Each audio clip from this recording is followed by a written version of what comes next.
Well, this feels weird picking up a camera again, but we're back. I just figured I'd do it to, first of all, document it. Second of all, so I remember where the bolts go. So, you know, there's that. So today I got myself some UEL headers for my FRS. You guys haven't seen it yet. I'll go around what I did, catch you guys up to speed. Baked the headlights, painted them black. Got some white fast wheels. Don't know much about them, don't know much about fast, but these were my old OZs. I replaced them because they're 17s and they had uneven tire wear. Then we go to the back and I got Valentis. And right now I got a muffler delete. So this will be a, not in focus there. So this will be a muffler UEL system. So yeah, I'll get in sort of how I'm doing everything, but yeah, we'll get to it. Also, never forget coffee. Well, cheers. So I got the car up on ramps right now, and first thing you're gonna want to do is you're gonna want to go inside the car,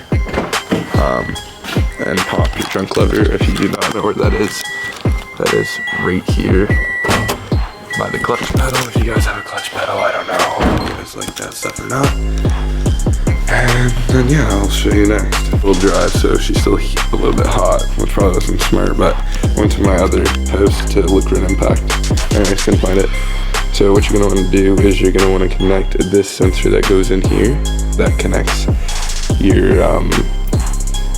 headers to your car, so it sends the sensor back. So you're just gonna want to unplug that.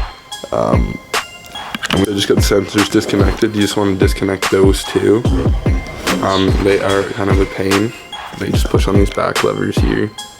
Can't really see because it's dark, but push on the back levers on the back of the pins right there. Give them a yank. They come out pretty easy, but still kind of hard to grab if you got bigger hands. All right, now let's get to the next part. Okay, you're gonna see these metal pins. What metal pins? Metal bolts. And they go all the way around. You're just gonna want to disconnect all of them. Drop this. And then you're gonna have access to the header bolts. So this is what it's gonna look like when it's off, and that's probably the honestly hardest time you're gonna have. I bashed my fingers a bunch, cut it open. Yeah, you can see that. And I bang my knuckle. It feels broken, but whatever. Because of these plastic pins. If you are, oh, that looked bad. Anyways, if you're in an area like me, I live in Canada, where there's a lot of salt and dirt. Makes these hold in more because they'll pack it around it, make it really hard to pull that pin down. So you're just gonna have to manhandle it. Pry it out with the screwdriver to get the pin drop, and then for the rest, you're just gonna need to get a thick pair of pliers. Just yank it down. I mean, you might get a little bobo, but you're not a baby, are ya? Anyways, I'll show you the next thing. Pull out the jack. You're just using ramps because there's not enough clearance there. Well, at least you got the camera under, so I guess if you're recording, you're doing it. Can't do it. But yeah, so just get the jack out. Always make sure your wheels are chalked. Got a big piece of lumber over there. Just make sure you got your wheels chalked. Don't need you guys' heads coming off, but yeah. So if you guys don't know, if you have a stock FRS, you actually cannot just stick a jack under it. If you have a jack like that, you need to put it on ramps or on a block, something. Anyways, so the jacking point is that metal cross beam there, right there. So yeah, just jack it up from there.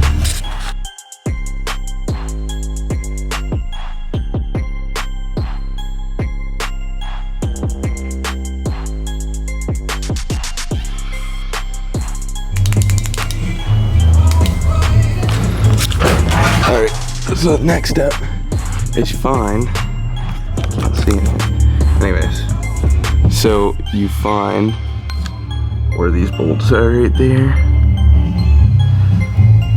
and these will connect to the header, and there's one over there, one behind it, same with the other side obviously, so yeah. Alright, I would have recorded that, but the video would have got taken down from swearing.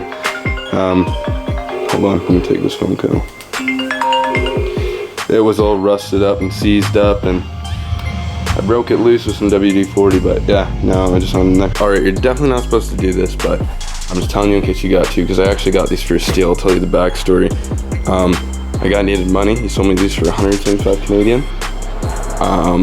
So they didn't come with gaskets. He said in there on his car, he just used it with the old gaskets. So if you're gonna do that, well anyways, you should brake clean this and scrub it off, but you should do that with the gaskets too if you're gonna use it, so yeah. Stalled, it was smoking, but that's what happens when you get new pipes. We're gonna see how this sounds. We're gonna do a little blip.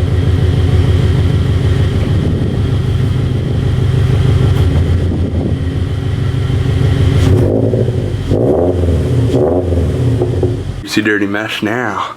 But we're gonna go for a drive and you guys are gonna get my first impressions. Alright, cranking her up. You guys see the RPM. It is normal to get white smoke with new headers, so beware. A lot louder. I'm gonna start with some normal acceleration. Holy crap, this thing sounds wicked.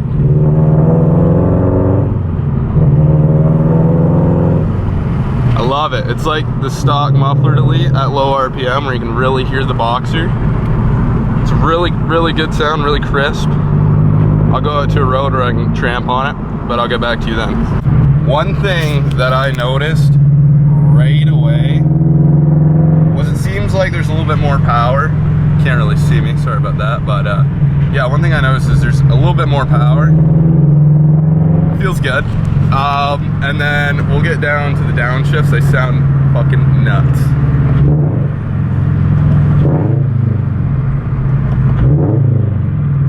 Woohoo! Alright, we're gonna get the stepping on it here. Put you back to POV.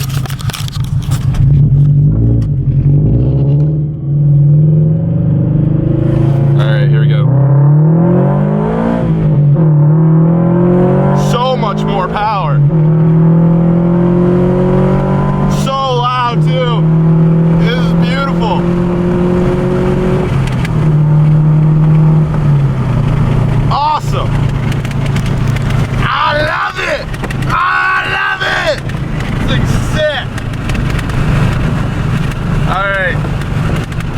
Well, that's it for the video today, guys. You guys are thinking about equal length headers? Fucking do it! This thing's sick! Alright, peace!